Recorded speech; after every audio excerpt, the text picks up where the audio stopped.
Assalamualaikum warahmatullahi wabarakatuh. Perkenalkan, nama saya Fersian Putra Samudra, NIM 3411171057 dari kelas DSEA kelompok 4. Saya akan menjelaskan peran-peran apa saja yang ada di dalam pengembangan perangkat lunak dengan menggunakan metode Scrum. Peran dalam Scrum sangat berbeda dari metode perangkat lunak tradisional. Peran dan harapan yang didefinisikan dengan jelas membantu individu melakukan tugasnya secara efisien.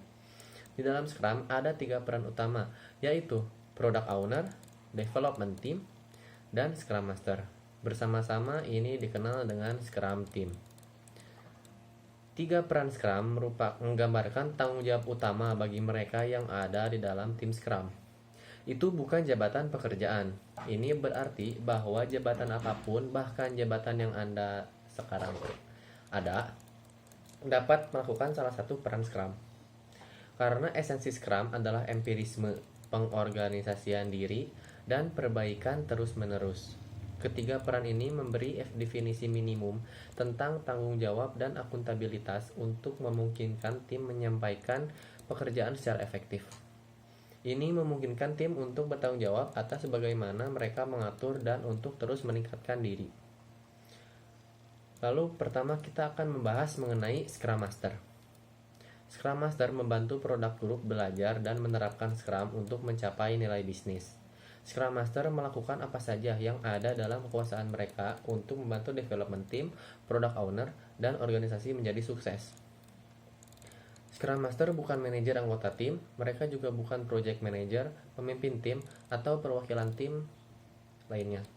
Sebaliknya, Scrum Master adalah orang yang melayani tim. Dia membantu menghilangkan hambatan, melindungi tim dari gangguan luar, dan membantu tim untuk mengadopsi praktik pengembangan agile. Ia mendidik, melatih, dan membimbing product owner, development team, dan seluruh organisasi dalam penggunaan Scrum yang terampil. Scrum Master biasanya disebut juga sebagai servant leader, di mana dia memandu tim untuk mencapai tujuan. Scrum Master adalah peran yang bertanggung jawab untuk menempelkan semuanya bersama dan memastikan Scrum dilakukan dengan baik. Dalam istilah praktis, itu berarti mereka membantu product owner menentukan nilai, tim pengembangan dan memberikan nilai, dan tim Scrum untuk menjadi lebih baik. Scrum Master adalah pemimpin yang melayani, yang tidak hanya menggambarkan gaya kepemimpinan yang mendukung, tetapi juga menggambarkan apa yang mereka lakukan sehari-hari. Adapun tujuan atau tanggung jawab dari seorang Scrum Master. 1. Yaitu transparansi. Untuk secara efektif memeriksa dan mengadaptasi, penting agar orang yang tepat dapat melihat apa yang sedang terjadi. Tapi ini sebenarnya jauh lebih sulit daripada yang terlihat. Scrum Master ditugaskan untuk memastikan bahwa Scrum Team bekerja secara transparan.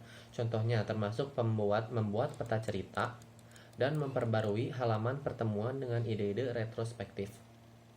Lalu ada empirisme, dasar untuk Scrum dan lincah mendekati gagasan bahwa cara perencanaan terbaik adalah melakukan pekerjaan dan belajar darinya. Proses empiris tidak mudah dan mengharuskan Scrum Master untuk melatih Scrum Team tentang mogok kerja atau menjelaskan hasil yang jelas dan meninjau hasil tersebut. Lalu ada self-organizing atau organisasi mandiri.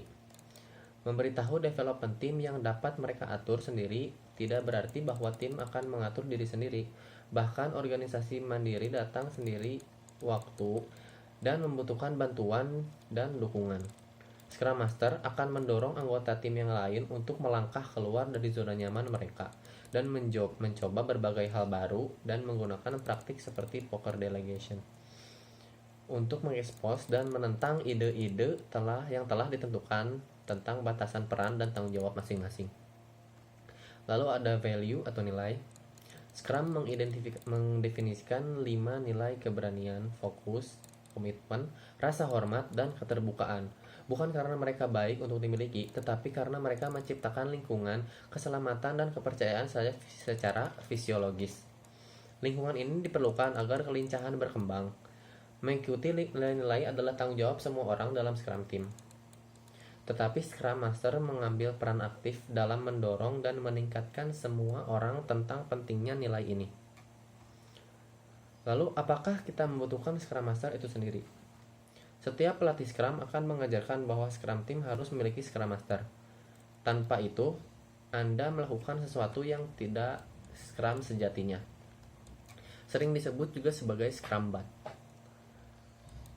Ketika memulai dengan Scrum, dapat sangat membantu memiliki seseorang dalam peran yang telah melihat cara kerja Scrum sebelumnya. Lebih baik lagi, mereka telah melihat banyak contoh secara fungsional.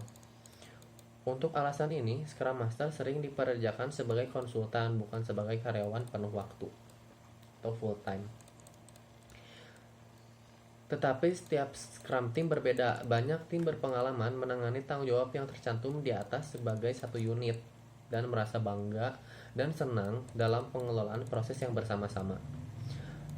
Peran Scrum Master berputar melalui tim, dengan anggota tim memfasilitasi stand up dan retro secara bergantian. Lalu selanjutnya ada Product Owner. Product Owner bertanggung jawab untuk memaksimalkan pengembalian atas investasi atau Return on Investment (ROI) dengan mengidentifikasi fitur-fitur produk, menerjemahkannya ke dalam daftar prioritas, dan memutuskan mana yang akan berada di bagian atas daftar untuk sprint berikutnya. Dan terus-menerus seperti itu. Lalu Product Owner memiliki tanggung jawab untung dan rugi di atas produk tersebut dengan asumsi produk itu adalah produk komersial. Product Owner di Agile seperti juru bicara dan untuk pelanggan dan perlu untuk mewakili Scrum Team juga. Jadi, Product Owner merupakan penengah antara Scrum Team dengan pemilik atau customer tersebut. Product Owner tidak hanya harus memahami pelanggan, tetapi juga memiliki visi untuk nilai yang diberikan Scrum Team kepada pelanggan. Product Owner juga menyeimbangkan kebutuhan pemangku kepentingan lain dalam organisasi. Jadi, Product Owner harus mengambil semua input ini dan memprioritaskan pekerjaan. Ini mungkin merupakan tanggung jawab mereka yang paling penting karena prioritas yang saling bertentangan dan arahan yang tidak jelas tidak hanya akan mengurangi efektivitas tim, tetapi juga dapat memutus hubungan kepercayaan penting yang dimiliki bisnis dengan development team. Adapun tanggung jawab yang harus dilaksanakan oleh Product Owner. Satu yaitu mengelola Scrum Backlog. Ini tidak berarti bahwa mereka adalah satu-satunya yang memastikan item produk backlog baru ke dalam backlog. Tetapi pada akhirnya mereka bertanggung jawab atas simpanan yang ditarik oleh development team. Itu berarti product owner harus tahu tentang segala sesuatu yang ada dalam jaminan dan orang lain yang menambahkan item ke jaminan produk tersebut. Memastikan bahwa mereka berkomunikasi dengan product owner. Lalu ada manajemen release. Release management ini merupakan bukan siklus release. Sprint ini bukan siklus release, melainkan siklus perencanaan. Itu berarti Scrum Team dapat memberikan kapan saja. Idealnya mereka akan sering memberikan seluruh sprint yang memungkinkan tinjauan sprint untuk meninjau penggunaan pelanggan dan umpan balik. Namun pengiriman terus-menerus tidak selalu memungkinkan dan model release lainnya diperlukan. Penting bagi product owner untuk mengetahui kapan hal-hal yang dapat dirilis. Lalu ada manajemen pemangku kepentingan atau stakeholder management. Produk apapun akan melibatkan banyak pemangku kepentingan, mulai dari pengguna, pelanggan, tata kelola, dan kepemimpinan organisasi. Product owner harus bekerja sama dengan semua orang ini untuk memastikan secara efektif bahwa development team memberikan value. Itu bisa berarti sejumlah besar manajemen dan komunikasi pemangku kepentingan. Lalu ada development team. Development team adalah kumpulan individu yang bekerja sama untuk mengembangkan dan memberikan peningkatan produk yang diminta dan berkomitmen. Ini terdiri dari anggota lintas fungsional yang mampu mencapai tujuan sprint tersebut. Ini bisa termasuk engineer, software, arsitek, programmer, sistem analis, dan quality assurance, dan yang lainnya. Development team harus mampu mengatur diri sendiri sehingga mereka dapat membuat keputusan untuk menyelesaikan pekerjaan. Pikirkan development team yang mirip dengan tim pendukung produksi yang dipanggil pada malam hari karena ada masalah. Development team seperti tim pendukung produksi tersebut dapat membuat keputusan dan memberikan perbaikan atau nilai untuk masalah yang dihadapi. Pengorganisasian diri bukan bakat tentang tidak menghargai organisasi, melainkan tentang memperdayakan orang-orang terdekat dan dengan pekerjaan untuk melakukan apa yang diperlukan untuk menyelesaikan masalah. Development team membuat produk yang ditunjukkan oleh product owner, seperti contohnya aplikasi atau situs web. Tim dalam Scrum adalah functional cross. Lalu adapun tanggung jawab dari setiap anggota development team, yaitu menyampaikan pekerjaan melalui sprint. Lalu untuk memastikan transparansi selama sprint, mereka bertemu setiap hari di Scrum harian atau daily stand up. Scrum harian memberikan transparansi pada pekerjaan dan menyediakan tempat khusus bagi anggota tim untuk mencari bantuan. Berbicara tentang kesuksesan dan menyoroti masalah dan penghalang, Scrum Master mungkin memfasilitasi Scrum harian atau daily stand up, tetapi pada akhirnya menjadi tanggung jawab development team untuk menjalankan pertemuan ini. Ini adalah pertemuan mereka yang membantu mereka sebagai kelompok untuk memeriksa apakah pekerjaannya sesuai yang dilakukan dengan efektif atau tidak. Lalu development team mencakup semua keahlian yang diperlukan untuk memberikan produk yang berpotensi yang dapat dikirim setiap sprint. Development team adalah organisasi mandiri yang seperti tadi disebutkan atau self-organization dengan tingkat otonomi dan akuntabilitas yang sangat tinggi. Development team memutuskan berapa banyak item yang akan dibangun dalam sprint dan cara terbaik untuk mencapai tujuan tersebut. Development team adalah tim functional cross, kecil, dan berorganisasi mandiri yang memiliki tanggung jawab kolektif untuk mengembangkan, menguji, dan merilis peningkatan produk. Development team tidak boleh menunjuk pemimpin tim itu manapun karena keputusan diambil secara kolektif oleh masing-masing anggota tim. Lalu adapun ukuran personel yang ideal untuk sebuah proyek yang menggunakan metode Scrum, yaitu ada 7 orang. Bisa ditambah 2 orang atau dikurangi lagi 2 orang. Ini mencakup 1 product owner, 1 Scrum Master, dan sisanya development team. Dalam development team juga bisa diisi peran misalnya programmer, sistem analis, tester, dan sebagainya disesuaikan dengan tujuan proyek dan jumlah personel di dalam Scrum team itu.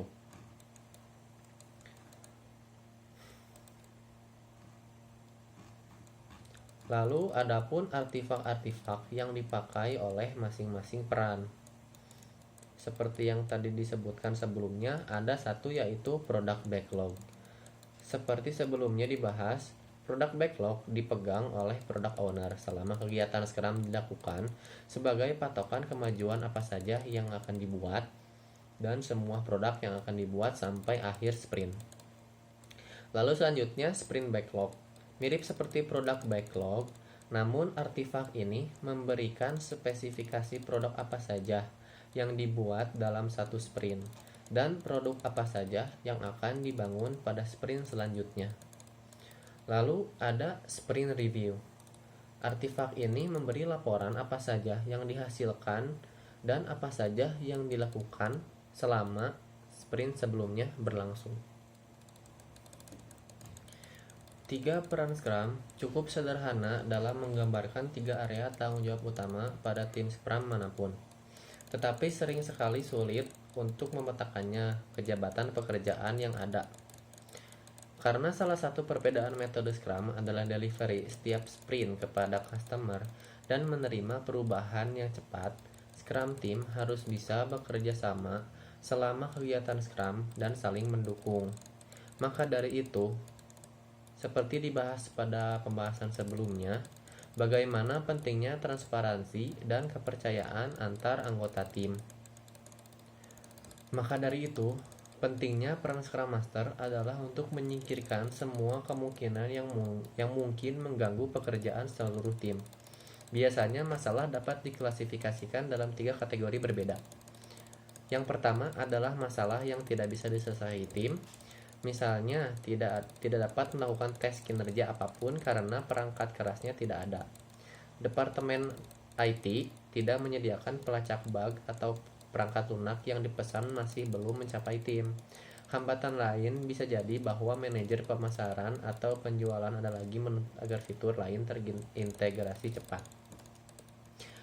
Sekian penjelasan mengenai peran-peran yang ada dalam metode Scrum dari saya. Mohon maaf bila ada banyak kesalahan. Terima kasih. Wassalamualaikum warahmatullahi wabarakatuh.